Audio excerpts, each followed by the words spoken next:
Kirsten Liberty Airport.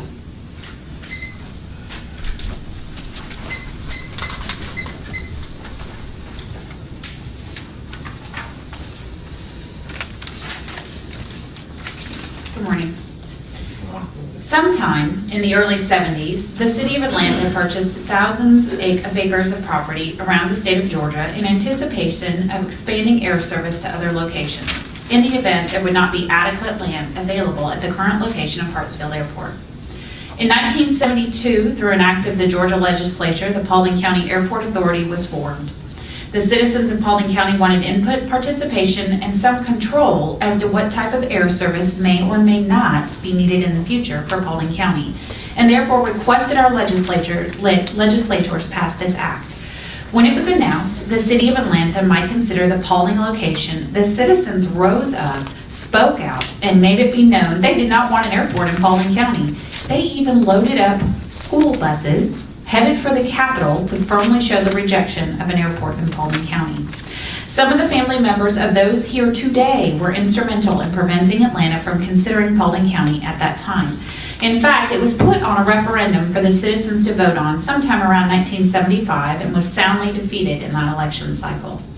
Sometime around 1989, there was again talk of Paulding building an airport. Our elected officials again turned to the taxpayers to see if they would approve bonds for construction of an airport. It was also soundly defeated.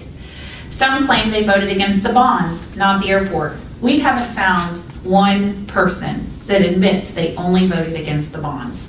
They voted against the airport, period. It was built anyway against the wishes of the voters. The chairman of the Airport Authority made a promise, a covenant, a pledge to the citizens of Paulding County. It would never, ever have commercial airliners. What does that mean?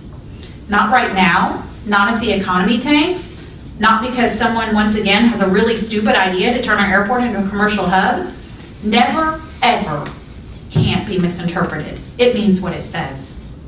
In the past 18 months, we have heard on many occasions, I inherited this airport and promised to do whatever was necessary to provide jobs. At what cost? When does the covenant pledged to the citizens become null and void because of your inheritance? Before the contracts with Propeller, before the decision to turn this airport commercial, before some pie in the sky dream of $1 million more a year from the FAA, the covenant to the people existed. It should have taken priority. You said it did in your campaign when you ran for commission chair in 2008. As people rose up, spoke out, begged you to honor that covenant, we were ignored. We've been bullied, intimidated, and minimized. What about that covenant to us?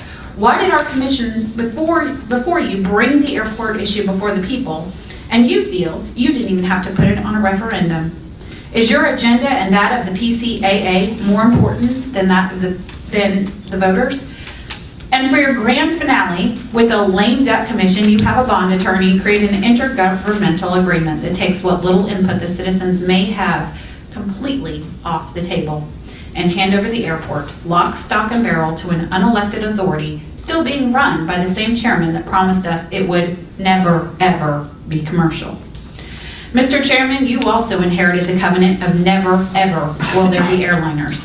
Our request, you insist the PCAA honor that covenant along with you and the rest of the BOC. In 2008, you campaigned against your opponent for building an airport that the citizens didn't want. You also said your opponent wasn't listening to the voters. Are you listening now?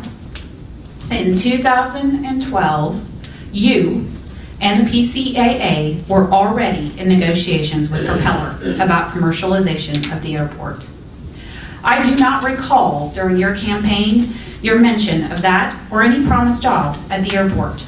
Don't you think voters should have known you were in fact considering commercial service at the airport before the election? The IGA was created solely to circumvent the incoming commissioners that were elected on anti-commercialization platforms. They won the election by listening to the people, by talking to them at their homes, the grocery stores, their churches.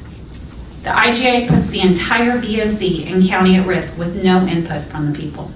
You want the BOC to remain a sponsor, to obtain funding from the FAA, but you want to eliminate all oversight by the BOC. I implore you and the rest of the commissioners to rescind the IGA and return control of the airport authority back to the people through our elected officials. Thank you.